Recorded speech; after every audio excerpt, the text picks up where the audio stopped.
Welcome to Ioco, British Columbia, Canada, and the club grounds of the Canada Pacific Trials Association for Round 4 of the World Observed Trials Championship Series.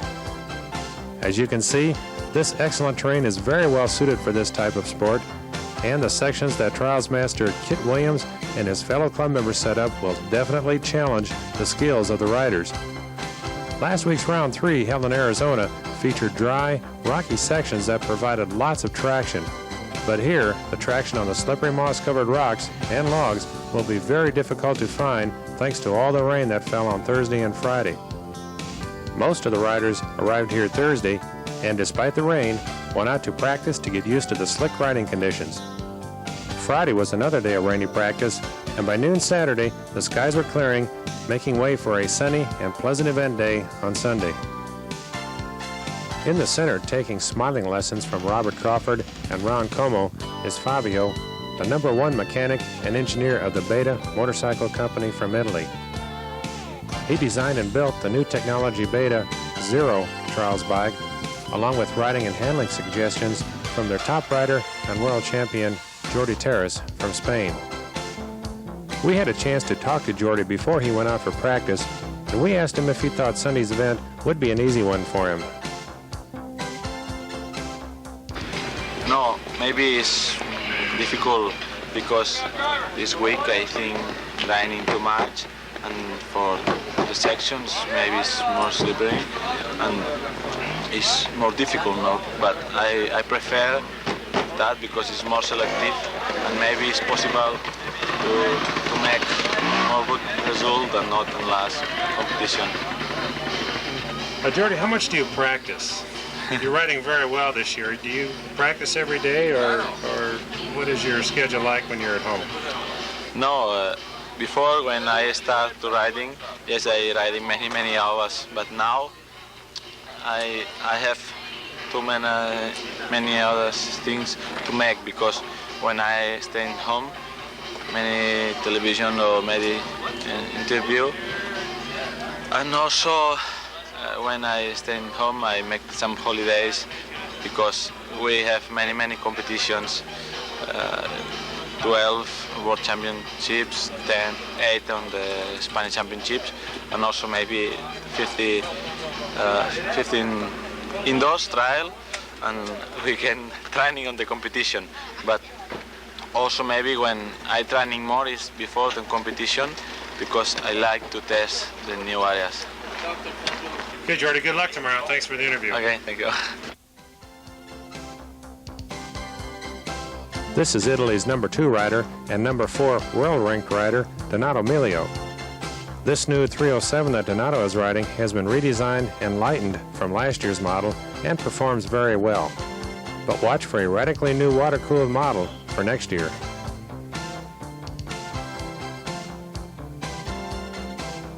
The Spanish Gas motorcycle company also has a water-cooled model out for this year, along with Beta and Aprilia. This is the lightest trials bike presently available, weighing in at 168 pounds empty. An interesting feature is that the cylinder and piston can be swapped between a 237cc or a 327cc displacement, depending on what type of riding one wants to do. The company is presently looking for an importer to bring the bikes into the USA.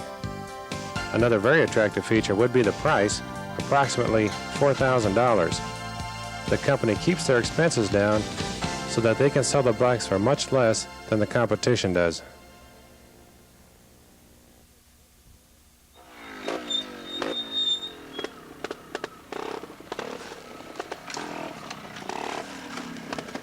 Frenchman Thierry Girard almost does a bicycle-style 360 on his Montesa as he heads out to practice. There were quite a few practice areas around here for the riders, and in the next 3 days we were able to video a lot of the various riders practicing their techniques and getting used to this wet and slippery terrain. So, in the next 20 minutes, we'll show you some of the best rides. Practice is where you'll see the riders doing their wildest and most unbelievable maneuvers when experimenting with a technique or a different line in a practice section in order to adjust to different riding conditions.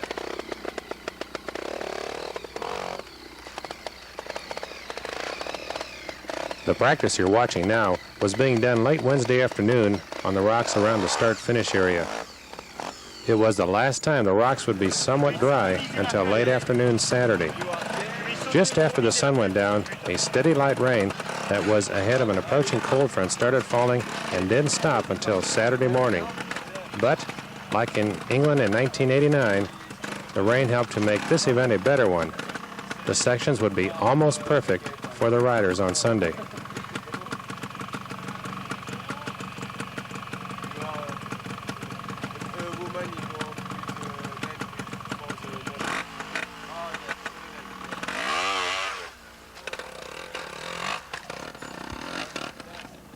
On the screen, along with each rider, you'll see his name, country he is from, make of bike he is riding, and his ranking in his country. His world ranking can be seen on his number plate or on the jersey he will be wearing during the event Sunday.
This practice area has some real neat slippery rocks that the riders needed to tune up their clutch and throttle techniques. And as you can see, it's going to be a rainy day. Back in 1986, when this club hosted the World Round, this rock pile was then a section ridden about the same way as the riders are doing it now. Only then it was very dry for the event, and even then the top riders found it very difficult to ride these rocks. But now, 4 years later, with the new technology bikes and riding style, this section has become almost too easy, even when wet.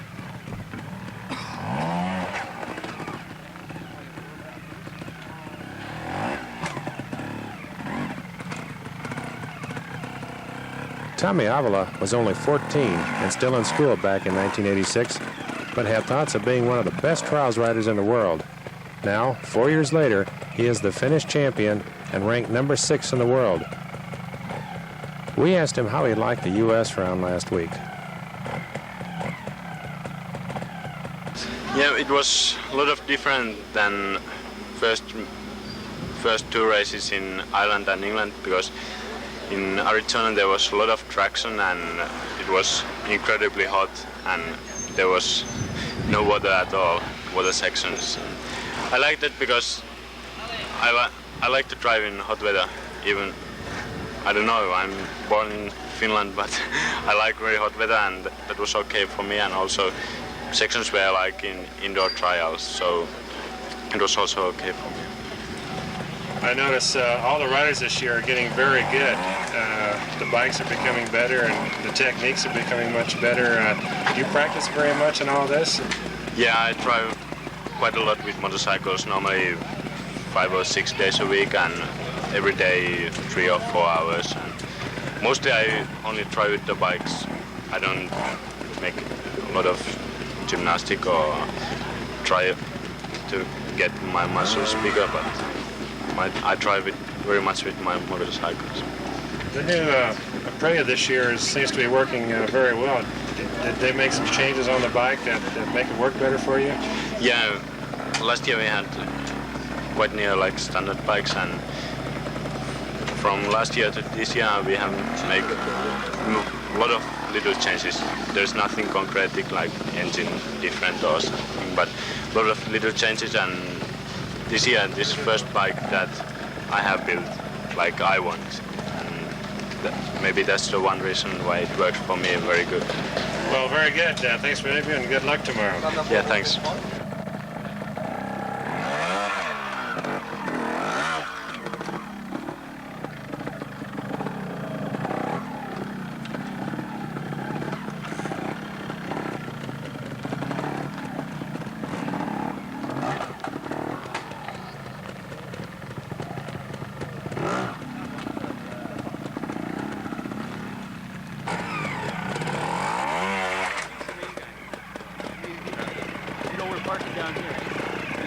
Amos is about to make this entrance rock quite a bit harder by stopping in front of this helper rock and then using the splatter technique to land on the big one. Let's watch this and then we'll look at it in slow motion. This technique is almost always done in a higher gear like second or third, depending on how much speed, traction, and distance is required to make the jump. Amos is in second, pulls in the clutch, balances, revs up the engine to around 3/4 its max RPM, starts to lower his body, then simultaneously dumps the clutch wide open on the throttle and a big unloading jump forward as if he were going to jump onto the big rock without his bike. Once airborne, the throttle is closed and the clutch is pulled as the rear wheel lands on the big rock and brakes are used as needed. Let's take a look at Donato's technique. You'll see it's about the same as what Amos does. This is the only way it can be done.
The world champion just showed up, and he's going to make the line through this section just a bit harder, as you'll see here shortly.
midday Friday, and Jordy is practicing a muddy turn up over a slippery ledge and then up a long hill.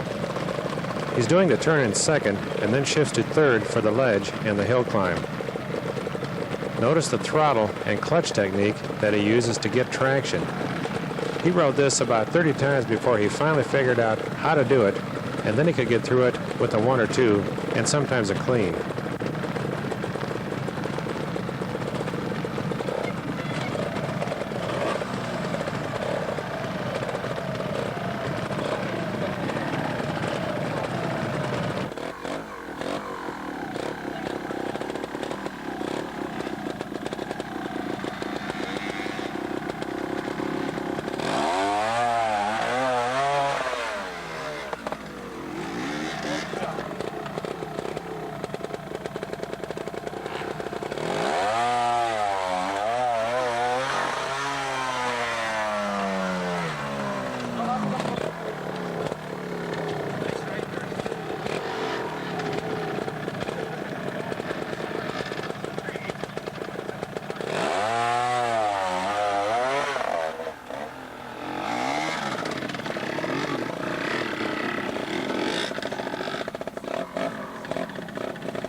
Quite a bit. Up, no, I drove up. Really? I brought all the panic bikes. Oh, yeah. How many times? I'm really happy. Really? Yeah. Right, sail right there. Really? Yeah. I got dinged when I brought my bike. Oh, I heard. On the other side of this hill, we found Steve Saunders from England practicing. We asked him what he thought of the first 3 rounds so far. The first round for me wasn't so good. The result wasn't as good as I'd expected, but the event was very good. Good organisation and good sections as well.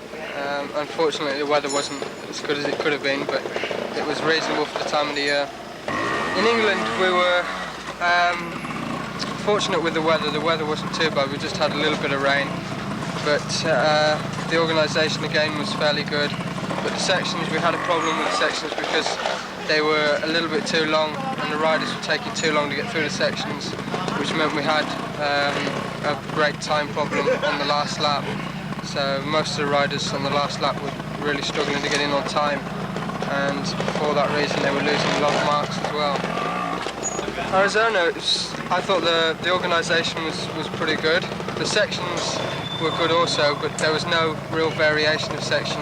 They were all exactly the same turns, up a big rock, all very dry, which it would have been nice to have seen some variation of sections, but you know, the sections weren't bad at all really.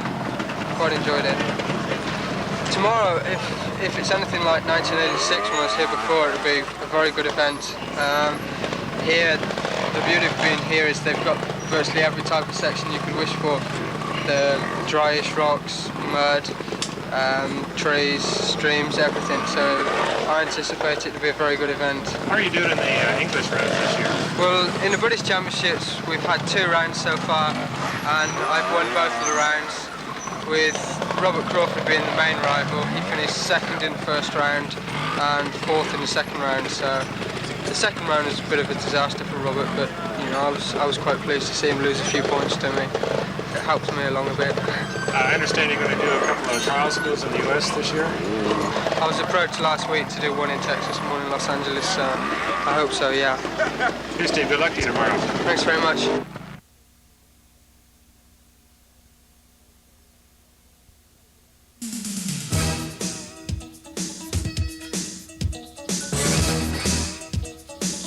It's Saturday afternoon now, and the riders have to bring their bikes and papers to the technical inspection area to be checked. Here, certain bike parts which cannot be changed are marked, and the exhaust sound has to be below a certain decibel value at a given engine RPM. Usually, the only problems which occur at tech are on the translations of the paperwork, and occasionally an exhaust system will be too loud. 23-year-old Thierry Girard, who is a captain in the French Army, rode a Beta last year, and this year signed a 2-year contract to ride a Montesa. We asked him how he liked the U.S. round. For me, is easy. Where the terrain is the same as my house. I like Arizona. How about tomorrow? The sections for tomorrow, you think you will like them?